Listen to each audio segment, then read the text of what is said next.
That's excellent. All right. Father, is magic real? The best answer, the most accurate answer is yes, there is a magic. There is a magical system which is real. Yes. All right. As an example, again, I refer to the movie The Craft. Yes. In that movie, it showed there was a dispute between a couple of the young ladies. One grabbed a hank of hair from the other, and they began doing these dark spells. Right. And in the movie, this girl who had this magical spell cast against her began to lose all her hair, began falling out. That kind of magic, Father, real, tangible things that can be done to other people. Yes, that can be, under certain conditions, can be real and effective and horrible. No doubt about it. It can be. So it can be, in effect, foisted off from one person to another. That's using dark forces. Yes, under certain conditions. Under certain conditions. And one would want to outline those, but in general it is that both the hexer, the speller, the person doing it, somebody else, must have an arrangement, be in league with, yes, have a pact with, yes, demonic forces, and the person affected must lack protection. Because we all need protection. And what protection is there? To put it in human language, on this level of understanding art, it is the arrangement whereby I, at least in general, in my life trend and in the way I behave, I follow the dictates of what I call my conscience, which is really my angel. That we're all assigned an angel to protect us. Because on this again, in this context, there is always danger of being attacked by demonic forces, either directly or indirectly. And we have an angel, a guardian angel, we call it, or him, or her. There's no sex involved. So we use him or her or it. We always have an angel who can protect us. If we forsake that angel, and the general trend of our life is in the very opposite direction, then we are liable. There's no doubt about that. And I can't tell you, I have one whole filing cabinet full of letters from people who are victims of that. You are now 76? That's right. 76 years old. Actually, truthfully, I'll be 76 on July 23. On the 23rd? Yes. Oh, my. When I talked to your secretary yes. The other day, she said you were, at the time we talked, at an exorcism. That's right. You're still doing exorcisms? Oh, yes. At the present moment, it's usually directed. That is, that I'm in charge of an exorcism. I'm not usually doing it myself. I don't need to, because there are 2 or 3 going on at the same time. And I decide what must be done, interview the people, and assign it, and then observe, and at times step in to correct something. It goes on continuously, because they since I started this work in the United States, that's about since 1970. It's now 1997, 98, coming into it. Yes. The incidence of possession, and therefore of exorcism, has increased between 750 to 800%. Wow. An enormous, and this is only in the northeast corner, Art. In the northeast corner. The increases, and then the amount of covens that have sprung up, genuine coven. Yes.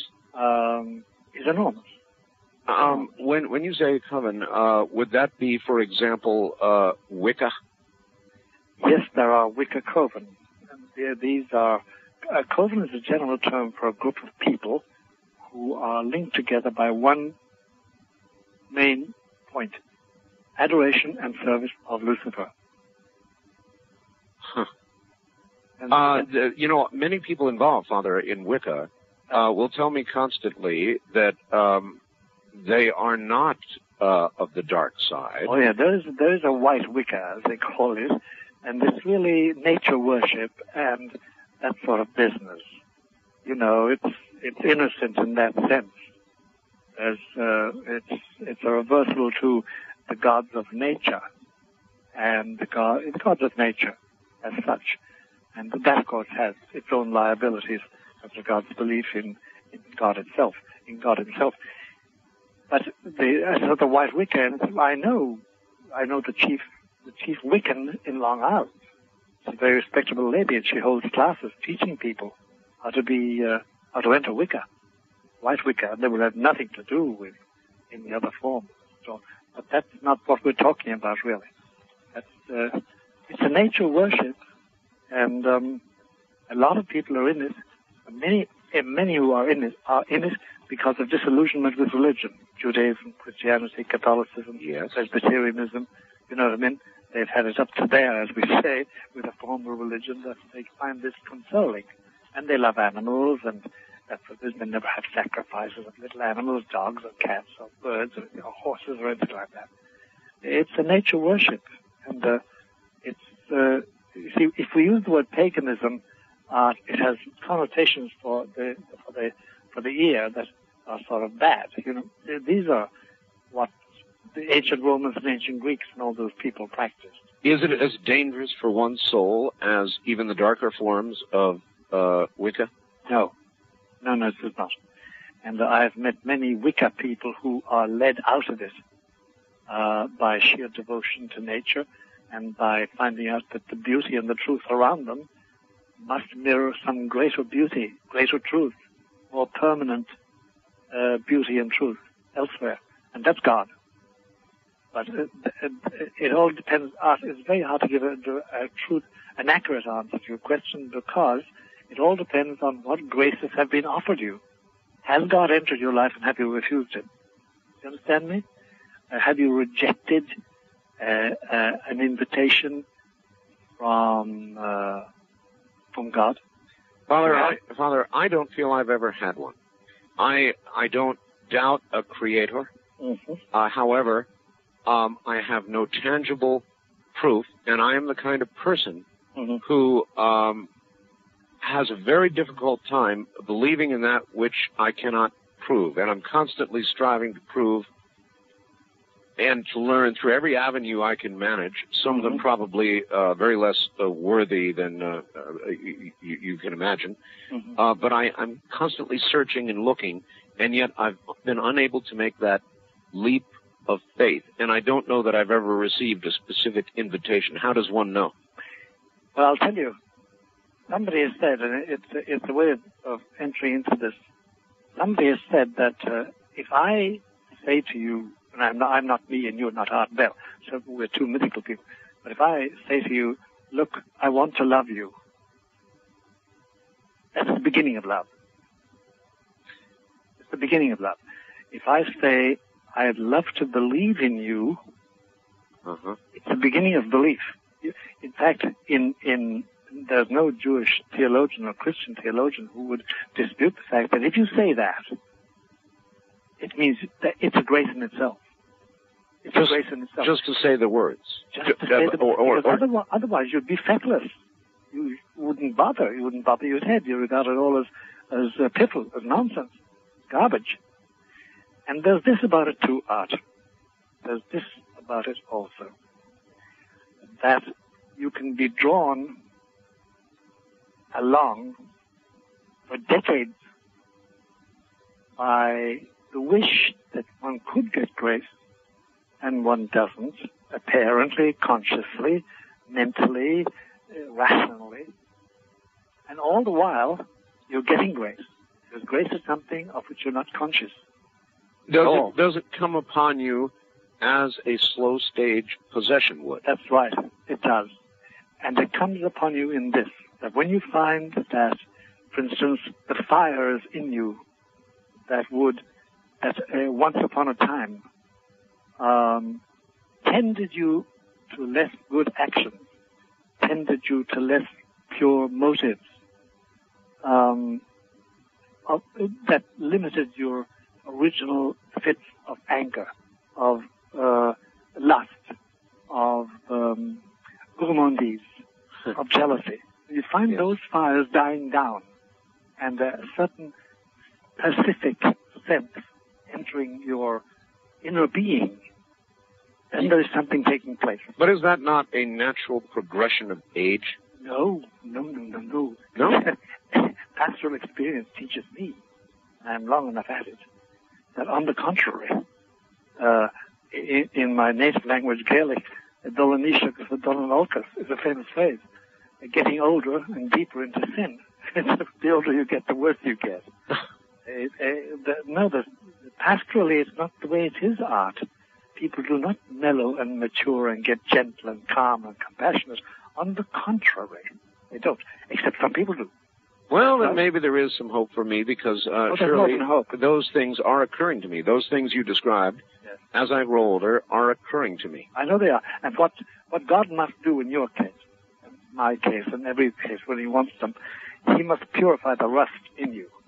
Whatever erroneous thoughts you ever had, whatever excesses we committed when we were younger, and more stupid than we are at the present moment. Oh, believe me, there were many for me. Oh, well, we all have them. There's no human being who, if they're honest, doesn't say the same thing. But the difference between the men and the boys is that there's that, somebody has said, and it's true, between the ages of 35 to 55 or 65, it's a corridor of youth. Mm-hmm. And at the end of that, and towards the end of it, we begin suddenly to realize certain lessons we had learned, if the grace of God is working on us. And you see, God has no form. You